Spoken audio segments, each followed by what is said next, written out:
Whoa, hey everyone! I'm Anthony BergerOn, and this is BergerOn the Movies, where I talk about my favorite movies of all time and why I love them so much. So, if you haven't seen the movie we're talking about, I'm going to be including some spoilers, so do not watch this until you watch the movie. If this is your first time joining me, please hit the subscribe button to get notified every time I have a new episode. With all that out of the way, let's get started with this week's episode, where I talk about Ferris Bueller's Day Off.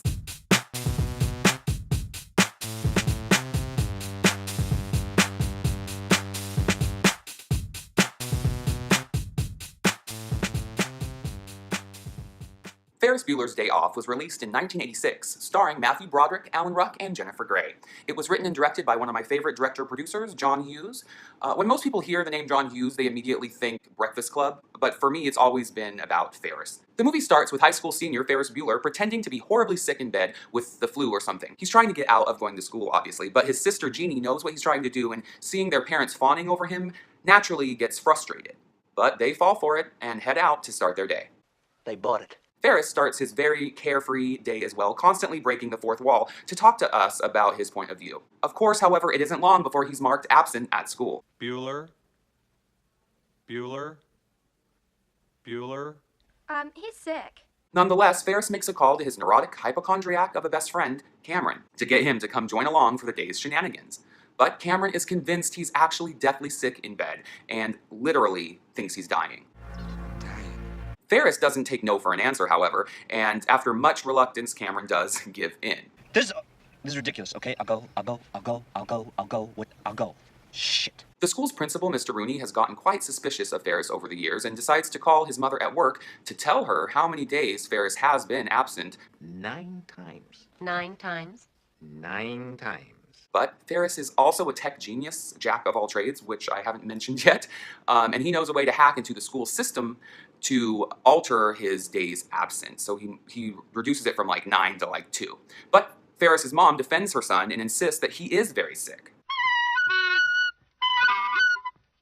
Never had one lesson. But this just infuriates Mr. Rooney even more, who quickly becomes the classic movie villain. The word has spread that Ferris is sick. Students at the school even begin raising money to help save up for some sort of medical procedure. This makes Jeannie even more upset when she hears about this. Back at the house, Ferris has Cameron call Mr. Rooney to pretend to be his girlfriend Sloane's father so they can get her out of going to school too. They're going with the whole dead relative excuse, which is usually hard to argue with, but Mr. Rooney smells a rat and thinks Ferris is on the phone. Yeah, you just produce a corpse and I'll release Sloane. I want to see this dead grandmother firsthand. It's all right, Grace. It's Ferris Bueller, little twerp. I'm going to set a trap and let him fall right into it. So Ferris makes sure he calls the principal's other line to seal the deal and also mess with Rooney a little bit more. What? Ferris Bueller's online too. He really is a trickster, that Ferris. Now, with Sloane excused from school, they have to go pick her up, and Ferris thinks they should do it in style. So he asks to take Cameron's father's most expensive prized possession, a 1961 Ferrari, out for the day. Cameron stresses how protective his father is over this car, but being the persuasive, charming guy Ferris is, Cameron can't fight it, and they take off with the car. You start to get the sense that Cameron's father is really controlling and how that might have shaped the man Cameron is turning into, but I'll get into that more later. So they pick Sloane up. Do you have a kiss for Daddy? Are you kidding? I have to say they're really pushing their boundaries with this flirty kiss here. But anyway, they take off and the adventure officially begins. Their big day off itself is a mix of going to a baseball game, a museum, a fancy restaurant, the Sears Tower. They crash a parade. They take a dip in a pool. Overall, things that would definitely not fit into one day. Let's be real. But again, let's just go with it. There are moments that Ferris almost bumps into his father in the city, which are fun because they add some tension and suspense to the movie. One of the best parts of the movie is the parade scene when Ferris gets on one of the floats during Chicago's annual Von Steuben Day parade. I looked it up. And it's a truly iconic scene. It's my favorite part. You know you look so good, so good. You know you got me going now. Just like I knew you would, like I knew you would. One of the most interesting things about this scene is that all the extras you see are actually just normal people that showed up because they had, I guess, listed that they were filming a John Hughes movie that day. So major props and kudos to the whole crew, the whole production team, and everyone that probably had to scramble to get release forms. I think they said there was like 10,000 extras.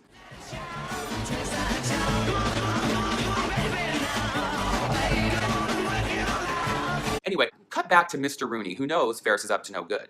Actually, can we talk about his secretary? She has some of the best lines in this movie. He jeopardizes my ability to effectively govern this student body. Well, makes you look like an ass is what he does, Ed. Anyway, Mr. Rooney decides he's going to Ferris's house to prove Ferris is a big, fat, cheating liar, and he gets himself into a bit of a mess. Where did this dog come from, by the way? Suddenly, Ferris has a Rottweiler that hasn't been mentioned or heard of until now, or did he just, like, put that dog there because he knew Rooney was... I don't know.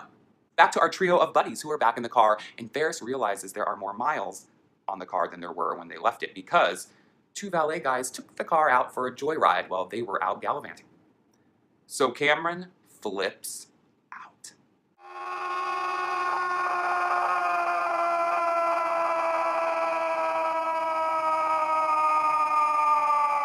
Cut back to Jeannie, who has gone back to the house as well to, much like Rooney, prove that Ferris is lying. And she does.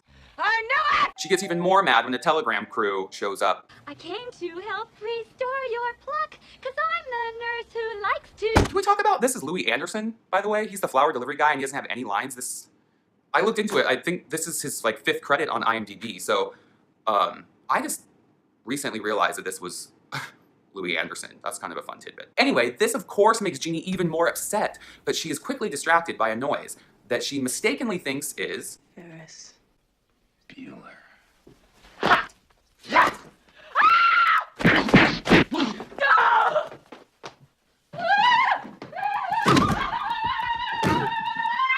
I do think it's strange that she doesn't seem to recognize her own principal, but let's just go with the idea that she was so scared and frightened that she just kind of reacted versus really looked at him.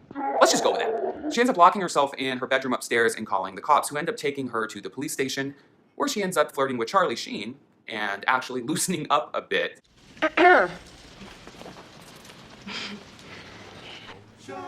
Okay, Gene. That's great. I'll see you, okay? Yeah. Looks like homegirl just needed a little action. Back to Cameron, who is not taking the car situation very well. So he tries to drown himself when they're chilling by the pool. But he eventually snaps out of it. And they decide to take it back to Cameron's house and try to reverse the miles by letting the car run in reverse. But that, of course, doesn't work. So Cameron officially has an emotional breakdown. My old man pushes me around. I never say anything.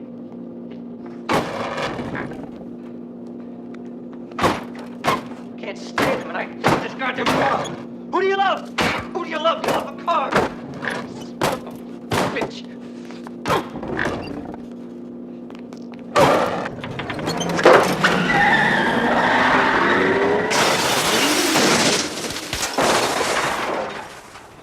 That sucks.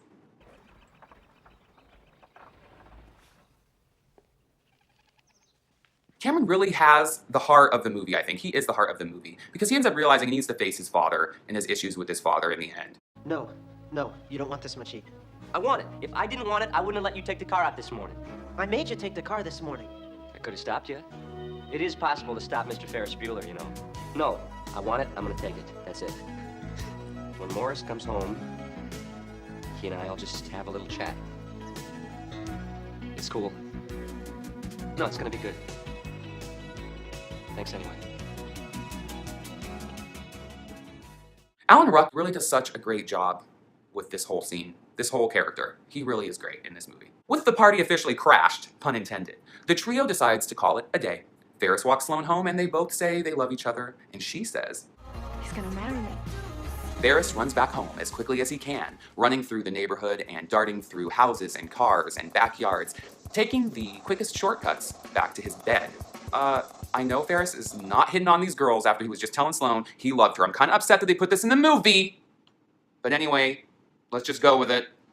Jeannie is on her way back home and with her mom. Oh no, Ferris is officially caught. Wait, how did his mom not... What? When someone slams on the brakes, you usually look at what's in front of the car. What? His mom's just like looking at her papers, like what's his mom doing? Oh, my papers. Oh, I can't see. This is why we love Ferris more than you. How did Ferris not get caught, right? Ferris's father is also on his way home, so the clock is ticking away. And we get to the best part of the movie, the fence jump.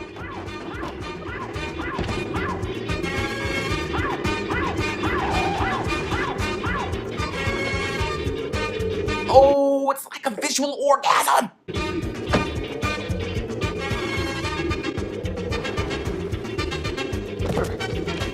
And props to Matthew Broderick, who actually hurt his knee in this shot, so he couldn't even do all the choreography that they had planned in the parade scene because he couldn't move much. He injured himself.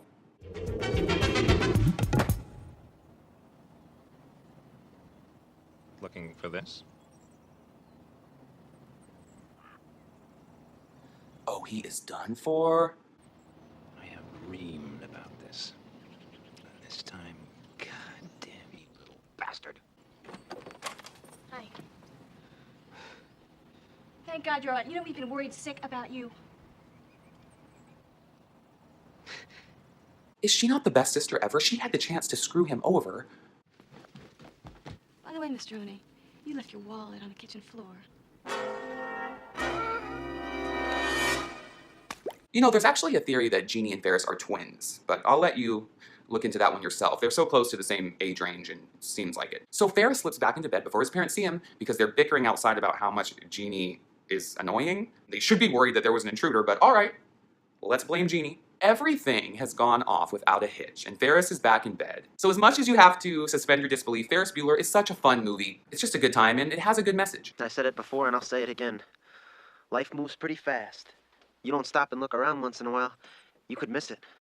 It's really easy to see Ferris as a selfish person and a manipulative, spoiled brat that could be possibly getting his friends into legal trouble for the sake of a good time. But although he isn't perfect, and there are definitely moments that he is a bit of a bully, I came across this YouTube video that suggested, or that argued, that Ferris was actually a great friend, and that there's evidence in the movie that Cameron likely would have killed himself that day, and that the whole movie, that Ferris's whole point of having such a fun day was to give Cameron a good time, because Cameron is clearly not sick with like the flu. He seems very depressed. As soon as he is out having a good time, he mentions he feels better. It's the best day of my life. So good point, random YouTuber that I can't remember. Ferris is really a great character, although he doesn't have a character arc as much as Cameron. He's really fun. He's just a fun fantasy character, and he's more of a representation of a way of life and an attitude more than a real person. There's also evidence out there that Ferris is a textbook sociopath because he is manipulative and only thinks about himself. That wasn't the intention of John Hughes to make the movie, so let's not go with it. Another fun fact is that the cast, like Matthew Broderick, Mia Sara, and Alan Ruck, they all saw the movie, the first cut, before it was released, and they hated it. They said they left the screening thinking they made a bad movie. So John Hughes said, give me 2 weeks. I'm gonna move some things around and edit some stuff. And he did. He came back with a movie that everyone loved, including me, obviously. Something I also think is interesting is that Ferris Bueller and Kevin McAllister from the Home Alone series have a lot in common, actually. They're both main characters in a John Hughes movie. Although John Hughes didn't direct Home Alone, he produced it. It was directed by Christopher Columbus, another favorite director. Ferris Bueller is kind of interesting. Ferris Bueller and Kevin McAllister are both like tech geniuses and little MacGyvers, kind of outsmarting people with their little tricks. Hi, Ferris. How's your bod? Oh my God, you're dying? Uh-oh. I wonder if that comparison's been made before. I don't know. I should look that up. Another crazy fun fact / conspiracy theory is that Ferris Bueller might possibly exist only in Cameron's mind, and that it's kind of like a Fight Club situation where Ferris is created by Cameron to live. Like, how does he manage to crash a city parade without being caught? How does he have backup dancers that have this choreography that just dance with him?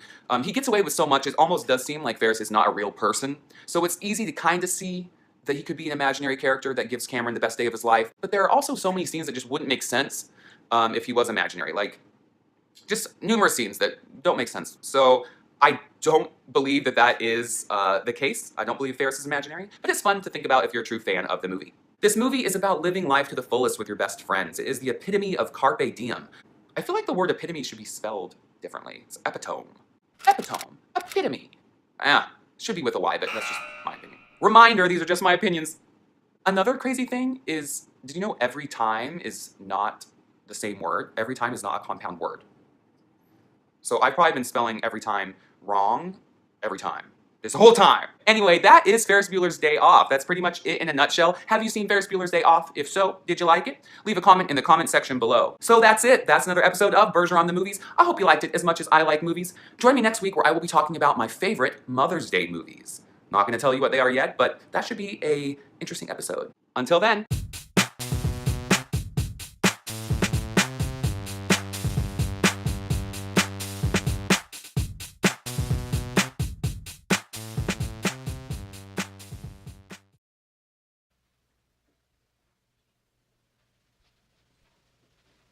You're still here? It's over. Go home.